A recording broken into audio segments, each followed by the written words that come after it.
Hello बच्चों, आप ये देखेंगे ये बीएससी फर्स्ट ईयर के जूलॉजी प्रैक्टिकल का पार्ट सेकंड है। ठीक है, इसमें आपको क्या करना है कि स्पॉटिंग हमको कैसे करनी है। मैंने आपको कई लेक्चर में बताया होगा कि स्पॉटिंग जो है उसमें आपको स्पॉट दिए जाते हैं 1 से 8 की संख्या में, है ना, जो कि 16 नंबर के होते हैं। उसमें आपको सबसे पहले स्लाइड 4 की संख्या में मिलेगी। ये तो पूरी स्लाइड आप प्रैक्टिस करिएगा तभी तो इसमें से कुछ भी 4 आपको मिल सकता है ना। और स्पेसिमेन 2 रहेगा, एक वर्टिब्रेट रहेगा, एक इनवर्टिब्रेट रहेगा और बोन्स जो है वो भी 2 रहेंगी। हाँ, तो स्लाइड जो है पैरामीशियम, जैसे स्लाइड में आपको मिल गया पैरामीशियम, है ना।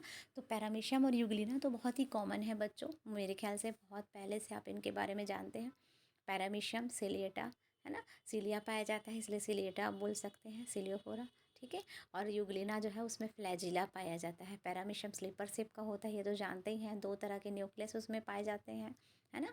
यूग्लिना जो है एनिमल सेल और प्लांट सेल दोनों के बीच का कनेक्टिंग लिंक बनाता है ना। अब यहाँ पे क्या है बच्चों, फर्स्ट ईयर के आपके थ्योरी में स्किन भी है ना, तो उससे भी रिलेवेंट यहाँ पे क्वेश्चन जो है डाला गया है इस स्लाइड में।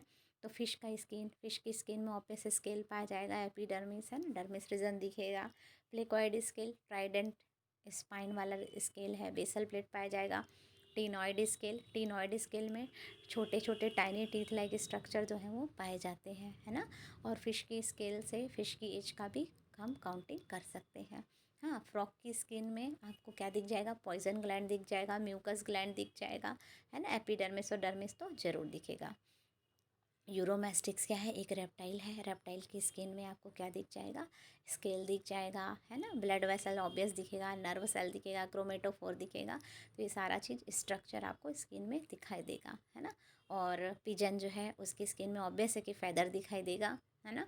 ये स्ट्रक्चर आपको मिलेंगे। रैबिट है, रैबिट मैमल्स है तो मैमल की स्किन में हेयर ज़रूर होगा, है ना। और क्या मिलेगा बच्चों, स्वेट ग्लैंड मिलेगा, स्वेट ग्लैंड मिलेगा, सीबेसस ग्लैंड मिलेगा।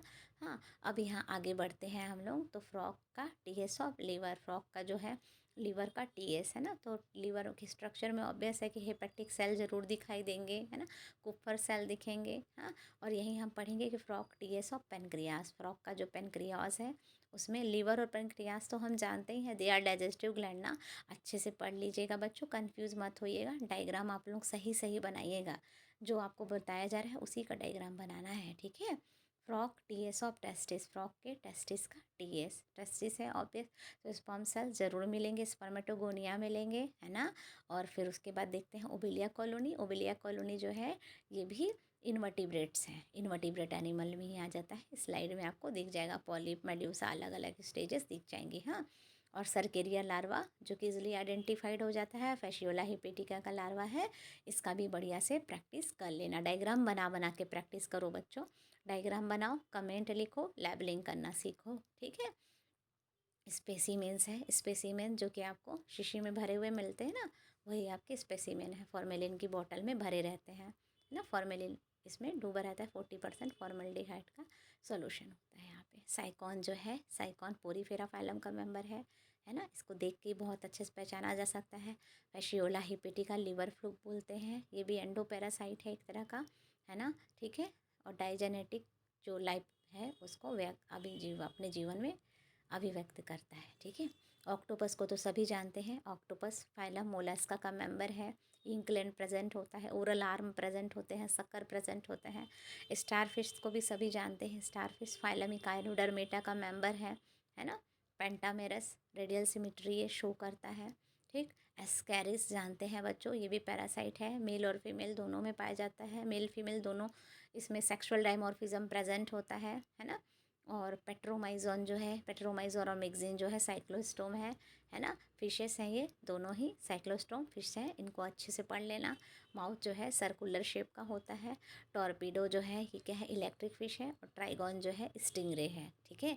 इसका डायग्राम और इसका सब कुछ डिस्क्रिप्शन आपको हमने सेंड किया हुआ है, आप अच्छे से पढ़ लेना बच्चों, ठीक है।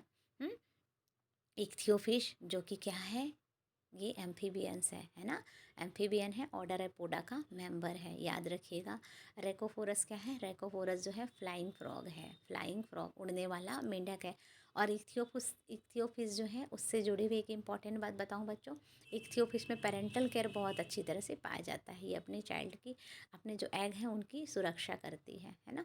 और कोबरा तो आप जानते ही हैं, कोबरा को देख के ही पहचान सकते हैं स्पेक्टिकल मार्क से। और पॉइजन ग्लैंड पाई जाती है ऑब्वियस है, सबसे जहरीला नाग है कोबरा, नाजा नाजा बोलते हैं जिसे हम, है ना। और ड्रैको उड़ने वाली छिपकली है ना, श्रीलंका और भारत की कई जगह में पाई जाती है।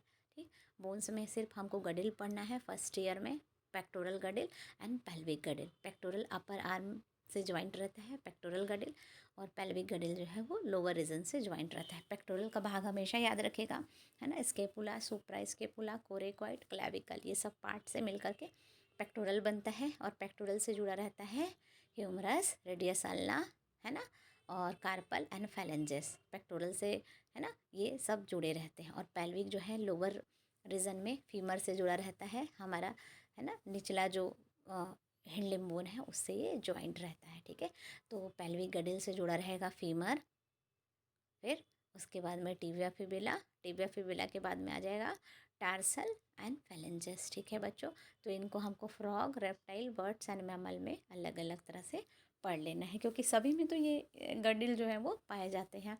और सेशनल होता है आपका 10 नंबर का। ठीक है, तो अच्छे से पढ़ाई करिए, है ना, और बहुत ज़्यादा स्ट्रेस मत लीजिए, बहुत ज़्यादा स्ट्रेस लेके नहीं पढ़ना चाहिए बच्चों।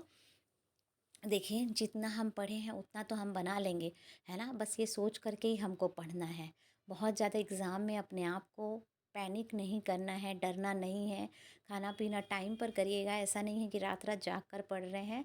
जब आप अच्छा पढ़ोगे और अच्छा खाना खाओगे, है ना, और अच्छी नींद लोगे, नींद लेना भी ज़रूरी है, तभी तो आप जो पढ़े वो रिकॉल होगा ना।